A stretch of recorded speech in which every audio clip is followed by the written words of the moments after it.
look at the goalkeepers. David James at Portsmouth, I don't think they had a great season. The other keeper, Green, West Ham, just about stayed up. Glenn Johnson at Liverpool, done okay. Liverpool had a poor enough season. John Terry had his issues. Don't think he had a great season. As much as Chelsea won a double, that was down to the fact that some world-class attacking players. Upson, who played yesterday, West Ham, didn't have a great season. Ashley Cole's only just come back from injury, to be fair to the boy. Gerrard didn't have a great season with Liverpool. I think Milner had a good season. Barry, I thought, was very average for Man City this year. Heskey started the campaign up front. I think he scored 3 goals for Villa last year. So we keep talking about these players having, world-class players. You were chatting about, obviously, the altercation with Roy going back to Sunderland days. But before we get into that, just tell us a little bit about the background of Sunderland. You moved to from Mansfield. Good move. Fans' favourite. I think you were runner-up to Dean Whitehead and Player of the Year. You got relegated. And then I think Big Quinny was in charge, wasn't he, for a little bit of few weeks before Roy came in. But tell us a little bit about when Roy took over. Like, what were your initial thoughts, or maybe the players' feelings of this legendary, iconic player taking his first steps into management? Well, it was a weird one for me because my family's Man United, and obviously growing up I watched a lot of Man United, and he was one of my idols. So for him to be coming in and being my gaffer, it was like a dream come true, if you like. He used to join in training, and he was absolutely ridiculous. He was phenomenal. But his standards were that high, and I think he was used to, players of United calibre.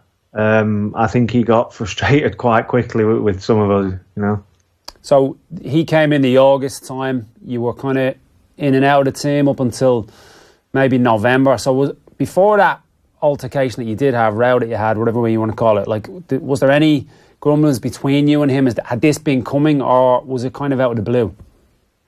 No, it was pretty much out of the blue. Obviously, I was in and out of the team. I think we'd been beat the week before it all kicked off with me and him. And I'd not played that well. That's probably why I wasn't involved in the training session. So I didn't see it coming, no, but I was young and hot-headed myself, and I always stood up for myself. I always have done. And when this happened in training, and I was just stood watching in the cold, I just thought, no, this can't happen. If I'm going to be stood here, I'd rather go in the gym or do something active. Do you know what I mean? So it all kicked off, and I'm not saying anything that's not already been in his book. You know what I mean? So things happened, and I was away the next day after the argument we had.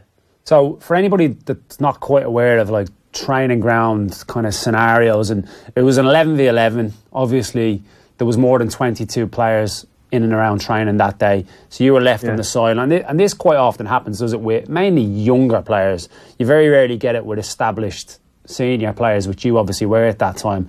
So understandably felt a little bit annoyed. And then so goes inside, and then in his office, and he's mentioned, as you've already said, in his book, and he quite admired you for the way you stood up to him. Yeah, well, as you've touched on there in training, you do the 11v11s, and usually it's either trialists or kids that sort of sit out and watch while the lads are training. So it was hard for me to swallow watching it and being involved in that. So I've started walking in, he started shouting at me.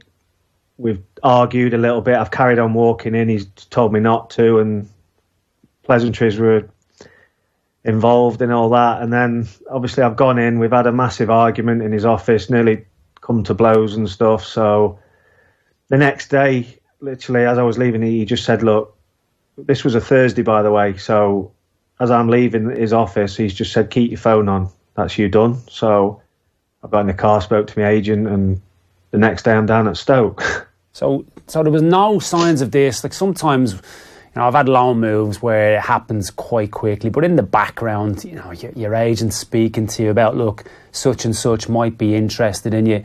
But this has come just out of the blue, and maybe because of the volatile nature of him and you standing up to him. And I think he's mentioned as well that it was the first time a player really stood up to him in that fashion. Yeah, I didn't see it come in.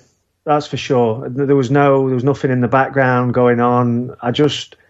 because I was young as well myself, and like I said, hot-headed, and I was in and out of the team, I was already kind of getting frustrated. So when this happened, for me, it didn't matter that it was Roy Keane. I didn't care. It doesn't matter who the gaffer is. If I don't agree with something, then that's just my way. So no, I didn't see it coming, and it did happen really, really quickly. And in hindsight, it was a great thing for me because I went on and played the best stuff that I've played at Stoke.